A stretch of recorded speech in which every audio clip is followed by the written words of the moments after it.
Hi welcome back to my channel. ఈరోజు కథ 7 అడుగుల పయనం 20వ భాగాన్ని వినేద్దాం.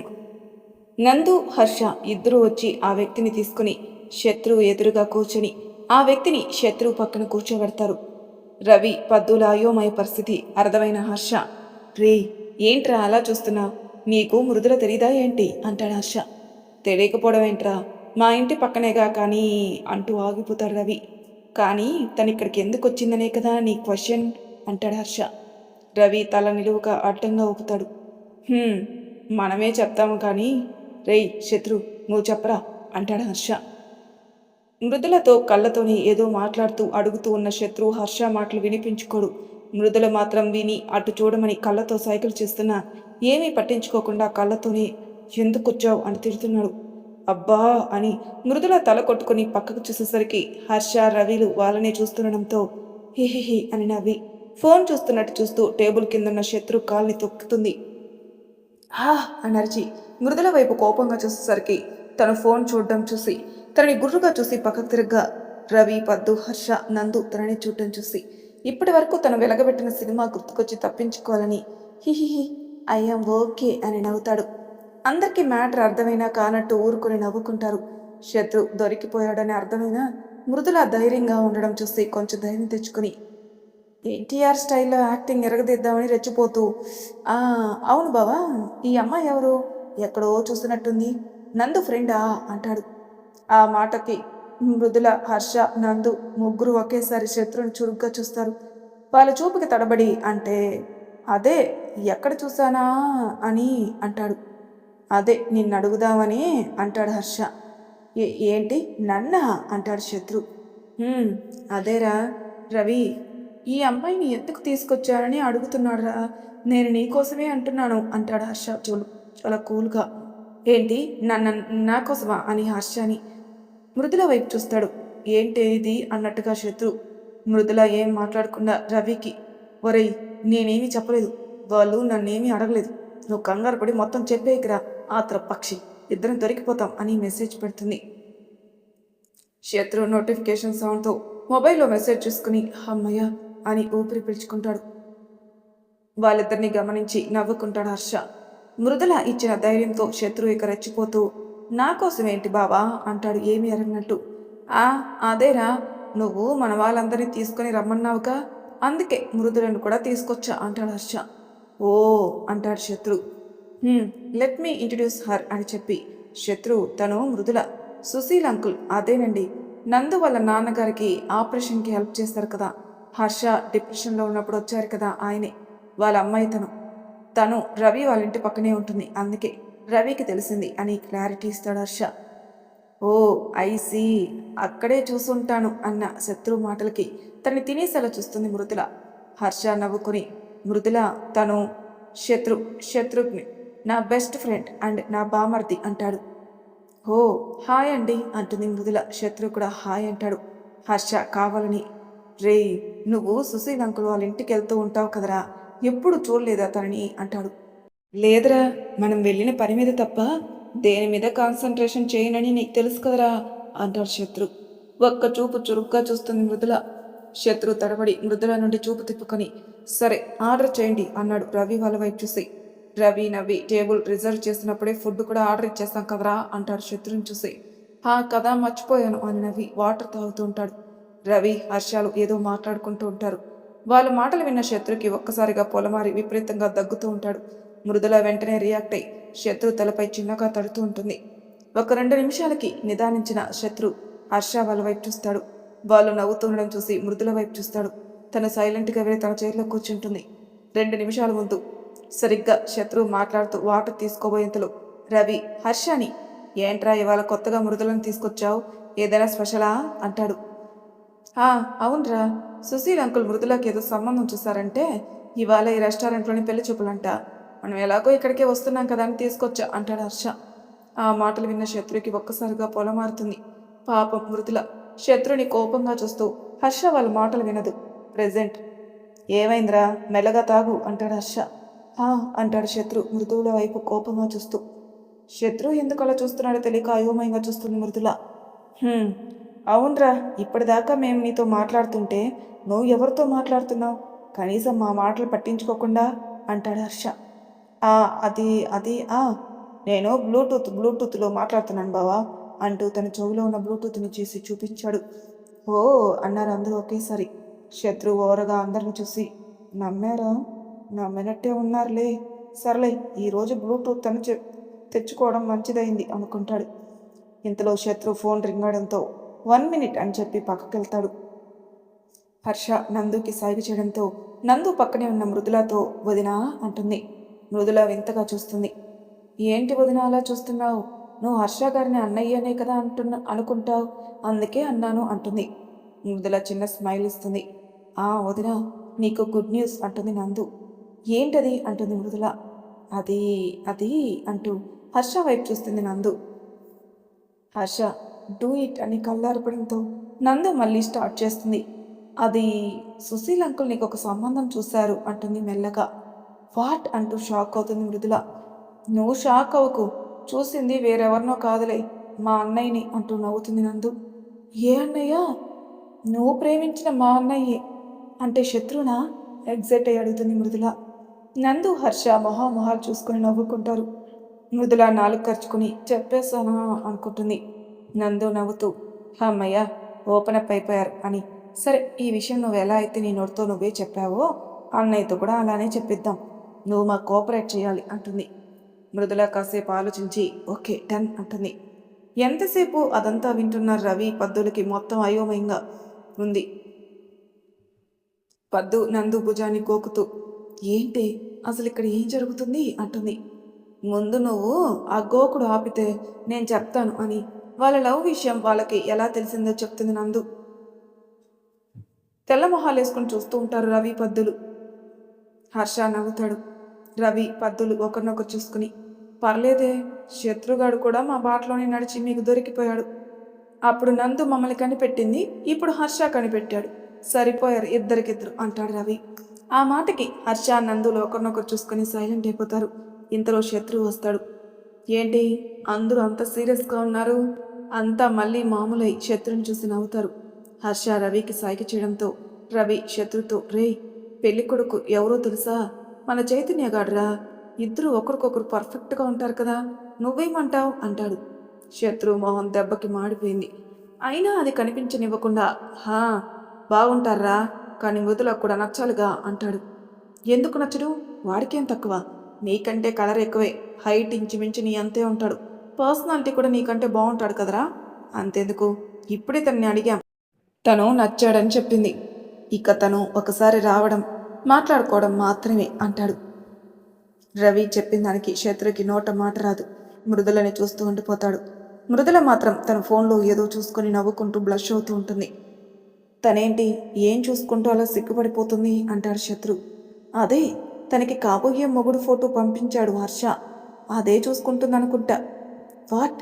శత్రుకి కోపం కంట్రోల్ అవ్వట్లేదు. మృదుల వైపు చూసి, "ఓయ్" అన్నాడు. "ఏంటి శత్రు గారు?" "అది నేను అడగాలి, అసలేమనుకుంటున్నావు?" నేనేమనుకుంటాను? తెలివిగా మాట్లాడుకో." "అయ్యో, నేను తెలుగులో మాట్లాడుతున్నానండి." "అబ్బా, డైలాగా? అది పాతది, కొత్తది ట్రై చెయ్యి. కానీ అసలేం చేస్తున్నావు నువ్వు?" "నేనేం చేశానండి? ఏదో మా నాన్న నా కోసం ఒక రాజకుమారిని చూశారంట, నాకు తెగ నచ్చేశాడు, అందుకే చూసుకుంటున్నా." కోపం పీక్స్లోకి వెళ్ళిపోతుంది శత్రుకి. "ఏయ్, మరి నా సంగతి ఏంటే?" "నాకేం తెలుసండి, ఆయన నన్ను డిస్టర్బ్ చేయకండి, మా ఆయన్ని చూసుకొనివ్వండి" అంటుంది ఫోన్లో ఫోటో చూస్తూ. శత్రు ఇక పూర్తిగా సహనం కోల్పోయి, "ఏంటే ఓవర్ యాక్షన్ చేస్తున్నావు? నన్ను ప్రేమించి దారిని పోయే దానయ్యని చేసుకుంటావా? చంపేస్తాను, నువ్వు నాకు మాత్రమే సొంతం, ఆ ఫోన్ ఇటివ్వు" అని కోపంగా అరిచి ఫోన్ లాక్కొని చూసి షాక్ అవుతాడు. ఆ ఫోన్లో తన ఫోటోనే ఉంది. అంటే ఇంతసేపు తను చూసింది తననేనా అనుకుని మిగతా వారి వైపు చూస్తాడు. అందరూ పగలబడి నవ్వుతూని తనని చూస్తున్నారు. శత్రు హిహిహి అని నవ్వుతూ చూస్తున్నాడు అందరినీ. అలా అక్కడంతా కలిసి ప్లాన్ చేసుకుని శత్రు నోటితోని తన ప్రేమ విషయం చెప్పిస్తారంతా. "ఎలా తెలిసిందిరా" అని శత్రువు అడిగితే, కేష్ విషయంగా హర్ష శత్రు దగ్గరకు వచ్చినప్పుడు శత్రు తనని గమనించకుండా ఫోన్ చూసుకుంటూ ముసిముసిగా నవ్వుకుంటూ కనిపిస్తాడు. ఎప్పుడూ శత్రుని అలా చూడని హర్షకి తనపై అనుమానం వస్తుంది. అది శత్రుకి తెలియనివ్వకుండా జాగ్రత్త పడతారు. అలా ఒకరోజు శత్రు ఫోన్కి ఉన్న కొత్త రింగ్ టోన్ స్క్రీన్ మీద నేమ్ ఫోటో చూసి కన్ఫర్మేషన్కి వచ్చి శత్రుతోని చెప్పించాలని ఇలా ప్లాన్ చేసిన విషయం చెప్తాడు హర్ష. వింతగా చూస్తాడు శత్రు. మిగిలిన వారంతా నవ్వుకుంటారు. అలా వాళ్ళు మాట్లాడుకుంటూ, రేపు రాఖీ పండక్కి అంతా నందు వాళ్ళ ఇంటికి వెళ్తున్నాం, మీరు కూడా వస్తున్నారు అని చెప్తాడు హర్ష. అంతా ఒకరినొకరు చూసి సరే అనుకుంటారు. ఇంతలో శత్రు ఎస్పీ శేఖర్ నుండి కాల్ వస్తుంది. మాట్లాడి పెట్టేసి హర్షాన్ని చూస్తాడు. విషయం అర్థమైన హర్ష అందరి వైపు చూస్తూ ఇక బయలుదేరదామా అన్నాడు. అంతా సరే అని కదులుతూ ఉంటారు. పద్దుని డ్రాప్ చేయాలి కాబట్టి రవి, పద్దు ఒక కారులో వెళ్లారు. శత్రు, మృదుల ఒక కారులో వెళ్తున్నారు. నందు, హర్ష ఒక కారులో. శత్రు, మృదుల కారులో. నన్ను బాగానే ఇరికించేశావు కదే, ఇక చూడు అంతా కలిసి నన్ను ఆడుకుంటారు అన్నాడు శత్రు. బొంగమూతి పెట్టుకుని చూసింది మృదుల. అలా చూడకు, చేసిందంతా చేసేసి ఇప్పుడు క్యూట్గా చూస్తే కరిగిపోతాను అనుకుంటున్నావా అని. అయినా చిన్ను ఇక్కడికి వస్తున్నాను, హర్ష తీసుకొస్తున్నాడని నాకు ఒక ఫోన్లో లేదా మెసేజ్ చేయొచ్చు కదా అన్నాడు. నాకేం తెలుసు, నువ్వు కూడా ఇక్కడే ఉన్నావని అంది అలిగి. సరేలే ఇప్పుడు అలక్కు, ఎప్పుడైతేనే మొత్తానికి మన విషయం మీరు తెలిసిపోయింది. ఎలా చెప్పాలా అని భయపడి చచ్చాను. ఇప్పుడు హర్షానే ఇక ఇంట్లో ఒప్పించే ప్రయత్నాలు చేస్తాడు అన్నాడు శత్రు ఆనందంగా. అవును హర్ష, హర్షాన్ని చేస్తాడులే అంది మృదుల. నందుని ఇంటి దగ్గర డ్రాప్ చేసి, జాగ్రత్త నందు, నేను ఒక 2 అవర్స్లో వచ్చేస్తాను, అర్జెంట్ పని, నువ్వు మాత్రం బయటికి రాకు, జాగ్రత్త అని చెప్పి శత్రు ఉన్న దగ్గరికి వెళ్ళాడు హర్ష. అప్పటికే మృదులను డ్రాప్ చేసి అక్కడ హర్ష కోసం వెయిట్ చేస్తూ తన రాగానే కారు ఎక్కాడు. ఇద్దరు కలిసి సిటీ అవుట్స్కట్స్కి బయలుదేరారు. వాళ్ళు అక్కడికి వెళ్ళేసరికి అక్కడ కొంతమంది పోలీసులు, కొన్ని వెహికల్స్ ఉన్నాయి. ఇద్దరు దిగి వాళ్ళ దగ్గరికి వెళ్ళారు. అక్కడున్న శేఖర్ దగ్గరికి వెళ్ళి వాడు ఎక్కడా అని అడుగుతాడు శత్రు. అక్కడ ఉన్నాడు సార్ అని ఒక జీప్కి హ్యాండ్ కప్స్తో ఉంచిన కాశీని చూస్తాడు శేఖర్. ఇద్దరు అక్కడికి వెళ్ళి అతన్ని చూస్తారు. ఒక కాలికి కట్లున్నాయి, మరో చెయ్యి విరిగినట్టుంది, కట్టుంది. ఒంటికి అక్కడక్కడ గాయాలకి బ్యాండేజెస్ వేసింది. అతన్ని అలా జీప్కి కట్టేసి ఉంచారు. హర్షకి కొంచెం జాలేసింది. అయినా జాలి పడితే అడ్వాంటేజ్ తీసుకుంటారని మిన్నకొట్టిపోయారు. శత్రు వాడి దగ్గరికి వెళ్ళి నిన్నెవరు పంపించారు అన్నాడు కూల్గా. సమాధానం చెప్పలేదు అతను.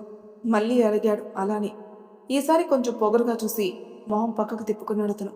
చెప్పు, ఎవరు పంపించారు నిన్ను అన్నాడు శత్రు అదే కూల్ వాయిస్తో. నేను చెప్పను అన్నాడు. అంతే. శత్రు తన పాకెట్లో ఉన్న గన్ తీసి వాడి తలకి గురి పెట్టిన మళ్ళీ చెప్పు అన్నాడు. వాడు కొంచెం భయపడి, సార్ నేను మీకు చెప్పినా చస్తాను, చెప్పకపోయినా చస్తాను, అయినా మీకు చెప్పడానికి అతనెవరో నాకు తెలియాలి కదా ముందు. అతనెవరో తెలీదు, నేనెలా అతనికి తెలుసో తెలీదు. కాల్ చేస్తుంటాడు, చెప్పిన పని చేస్తే డబ్బులు ఇస్తాడు, అంతే నాకు కావాల్సినవి. డబ్బులే కదా, కాబట్టి నేను అతని గురించి తెలుసుకోలేదు కూడా. ప్లీజ్ సార్ నన్ను వదిలేయండి అన్నాడు. శత్రుకి అతను చెప్పింది నిజమే అనిపించింది. అందుకే తన గన్ తీసి, సరే నీకు అతను ఏమని చెప్పాడు, ఎందుకు నందుని ఫాలో చేయమన్నాడు తెలుసా అన్నాడు శత్రు. హా సార్, అది అని అతనేదో చెప్పబోయే లోపల అతను ఒక్కసారిగా కిందికి ఒరిగిపోయి బేడీలు ఉండడం వల్ల వేలాడుతూ పట్టాడు. ఒక్క క్షణం ఏం అర్థం కాలేదు అందరికీ. అసలు ఏమైంది అని కాశీ తలెత్తిన శేఖర్ అరుస్తూ, సార్ ఇతన్ని ఎవరో షూట్ చేశారు అన్నాడు. హర్ష, శత్రు ఇద్దరు కాశీ వైపు చూస్తారు. బుల్లెట్ నేరుగా అతని నుదురుకు తాకడం వల్ల అక్కడికక్కడికే చనిపోయాడు కాశీ. ఇద్దరు అవాక్కయ్యారు. ఆ బుల్లెట్ ఏ వైపు నుండి వచ్చిందా అని చూశారు. అది కాశీకి ఎదురుగా ఉన్న వైపే అని అర్థమవడంతో వెనక్కి తిరిగారు ఇద్దరు. అది ఒక ఫారెస్ట్ ఏరియా. ఇది వాడు కావాలని చేశాడని అర్థమై ఉన్నా ఒక్క అవకాశం పోయినందుకు ఇద్దరు నీరు కారిపోయారు. శత్రు హర్షకి ధైర్యం చెప్పి, నేను ఫార్మాలిటీస్ ఫిల్ చేసి ఇంటికి వస్తాను, నువ్వు వెళ్ళి నందు ఒక్కటే ఉంటుంది అని అనగాని కంగారుగా ఇంటికి బయలుదేరాడు హర్ష. హర్ష ఇంటికెళ్ళి తన దగ్గరున్న స్పేర్ కీతో లోపలికెళ్ళి నందుని చూశాడు. నందు సోఫాలో కూర్చొని పడుకునుంది, కనీసం డ్రెస్ కూడా చేంజ్ చేసుకోకుండా. హర్షకు అర్థమైంది నందు అలా అక్కడే కూర్చొని తన కోసం ఎదురు చూస్తూ ఆలోచిస్తూ పడుకుందని. నవ్వుకుని నందుని ఎత్తుకుని బెడ్పై పడుకోబెట్టి వెళ్ళబోతూ ఇందాక రోడ్డు మీద షాపింగ్ మాల్లోనూ నందుని ముద్దు పెట్టుకుని గుర్తుకొచ్చి తనకి తెలియకుండానే నందు మీదకి వంగి మళ్ళీ ఒక ముద్దిచ్చి వెళ్ళి పక్కకు పడుకున్నాడు. ఉదయం 7 గంటలు అవుతుండగా తనని ఎవరో కుదిపేస్తున్నట్టు అనిపించి ఉలిక్కిపడి నిద్రలేచింది నందు. ఎదురుగా ఉన్న అంజలిని చూసేసరికి వదినా అని అరుస్తూ అంజుని చుట్టేసింది. అంజలి నవ్వుతూ, ఏంటి రోజు పొద్దున్నే లేస్తావు కదే, మరి ఇవ్వాలేంటి అంది. అది రాత్రి పడుకునేటప్పటికీ లేట్ అయింది వదినా అంది. దానికి అంజు నవ్వుతూ, అప్పో మాకు తెలియకుండా చాలా జరిగిపోతున్నాయన్నమాట. ఎప్పుడొస్తుందేంటి నాకు అత్త పోస్టు అంది కళ్ళెగరేస్తూ. నందు నోటికి చేతులు అడ్డు పెట్టుకుని, ఏం మాట్లాడుతున్నారు వదిన, అలాంటిదేమీ లేదు, రాత్రి డిన్నర్కి వెళ్ళి వచ్చేసరికి లేట్ అయింది అంతే అంది కంగారుగా. అబ్బో డిన్నరే అంది అంజు కళ్ళు తిప్పుతూ. వదినా అని అంతకుముందు జరిగినవన్నీ చెప్పింది నందు. అదే హర్ష తనే కావాలని ద్వేషించింది, ఇప్పుడు భార్య అని చెప్పింది. మొత్తం విన్న అంజు ఆనందంగా నందుని హత్తుకుని, అయితే ఇక నీ బాధలు తీరిపోయాయి నందు, నువ్విక హ్యాపీగా ఉండొచ్చు అంది. నందు అంజుకి హర్ష విషయం చెప్పడం ఇష్టం లేక నవ్వి పక్కన చూసింది. హర్ష లేడు. అంజు ఉంది ఉంది అన్న విషయం మర్చిపోయి హర్ష రాత్రి నుండి రాలేదు అనుకుని అయ్యో హర్ష గారు అని లేవబోయింది. అంజు నందుని ఆపి, మీ ఆయన జాగింగ్కి వెళ్ళాడు బంగారం, నువ్వు రెడీ అయ్యిరా అని నవ్వుకుంటూ వెళ్ళిపోయింది. నందు తల కొట్టుకొని, అవును నేను బెడ్ మీద కైసే ఉన్నాను అనుకుంది. ఓ అయితే మళ్ళీ ఈయన నన్ను ఎత్తుకొని ఇక్కడ పడుకోబెట్టారనుకుని మురిసిపోతూ వాష్రూమ్కి వెళ్ళి ఫ్రెష్ అయ్యి కిందికొచ్చి కిచెన్లో పని చూసుకుంటుంది. ఇంతలో హర్ష ఇంటికొచ్చి రూమ్కి వెళ్ళిపోతాడు. అది గమనించిన నందు ఒక 2 నిమిషాలు రూమ్కి వెళ్ళింది. అప్పటికే హర్ష స్నానానికి వెళ్ళిపోయాడు. అమ్మయ్య అని ఊపిరి పీల్చుకుని బెడ్ మీద హర్ష పెట్టుకున్న షర్ట్ తీసేసి నిన్న తను కొన్న రాయల్ బ్లూ కలర్ షర్ట్ని అక్కడ పెట్టి చిన్న నోట్ పెట్టి వెళ్ళిపోయింది. హర్ష స్నానం చేసి వచ్చి టవల్తో తుడుచుకుంటూ బెడ్ మీద ఉన్న షర్ట్ చూశాడు. అది తను పెట్టింది కాదు కాదు కదా అనుకుని దాని దగ్గరికి వెళ్ళి చూశాడు. దాని మీదున్న నోట్ తీసుకొని చదివాడు. ప్రియమైన శ్రీవారికి, ఈ షర్ట్ మీకు చాలా బాగుంటుంది అనిపించింది, అందుకే కొన్నాను. నేను మీకు పెళ్ళయ్యాక ఇస్తున్న మొదటి కానుక, మీకు నచ్చితే వేసుకోండి, లేదు నచ్చకపోయినా నా కోసం వేసుకోండి అని ఉంది. హర్ష నవ్వుకొని ఆ షర్ట్ని వేసుకుని రెడీ అయ్యాడు. నందు శ్రీవారు అన్నా కూడా ఎందుకో ఈసారి ఏమీ అనిపించలే హర్షకి. తను రెడీ అయి కిందకొచ్చేసరికి ఇచ్చిన షర్టే వేసుకోవడంతో నందుకి పట్టపగ్గాలు లేవు. హర్షని అలానే చూస్తూ ఉండిపోయింది. అంజు దగ్గటంతో తేరుకొని తను కూడా రెడీ అవ్వడానికి రూమ్కి వెళ్ళిపోయింది. హర్ష నందు తననే చూస్తుండడం, అంజు దగ్గుతో తేరుకోవడం చూసి నవ్వుకొని వెళ్ళి అప్పుడే వచ్చిన రవి శత్రు వాళ్ళ దగ్గర కూర్చుంటాడు. కాసేపటికి హర్ష శత్రు వాళ్ళ దగ్గర నుండి మెల్లగా జారుకుని రూమ్కి వెళ్ళిపోతాడు. వెళ్ళి అక్కడ బెడ్ మీద నందు శారీ తీసేసి తను నిన్న కొన్న చీర పెట్టి సేమ్ నందులానే నోట్ పెట్టేసి డోర్ సౌండ్ రావడంతో బయటకి పరిగెట్టలేక పక్కనే ఉన్న బాల్కనీలోకి పారిపోయాడు. నందు బయటకొచ్చి అక్కడున్న చీర ఆ నోట్ చూసి షాక్ అయి చేతిలోకి తీసుకుంది. ప్రియమైన శ్రీమతికి తమరి తొలి కానుక నాకు నచ్చింది అని వేరే చెప్పనక్కర్లేదు అనుకుంటా. నీకోసం నేను కొన్న ఈ చీర నీకు నచ్చినట్టయితే కొట్టుకు, బలవంతమేమీ లేదు అనుంది. నందు మనసు శ్రీమతి దగ్గరే ఆగిపోయింది. బయట హర్ష కూడా అవును నేనేంటి శ్రీమతి అని రాసేశాను అనుకోసాగాడు. నందు ఆనందంగా ఆ చీర చేతిలోకి తీసుకొని చూసింది. అది నిన్న హర్ష చూపించిన నెమలి కంఠం రంగు చీర. తను వద్దని చెప్పినా ఇదెప్పుడు కొన్నారు అనుకుంటూ ఆ చీర కట్టుకుని రెడీ జడ వేసుకుంటుంది. ఎప్పుడొచ్చావు హర్ష రూమ్లోకి? బాల్కనీ నుండి వస్తున్న హర్షను చూసి షాక్ అయింది నందు. హర్ష నందు దగ్గరకు వచ్చి తను చూస్తాడు. చీర కట్టుకుని మొహానికి చిన్న స్టిక్కర్ పెట్టుకుని చెవులకి బుట్టలు పెట్టుకుని మెడలో మంగళసూత్రాలు మాత్రమే ఉండి ఇంకా ఏ నగలు వేసుకోకుండా జడ వేసుకుంటుంది.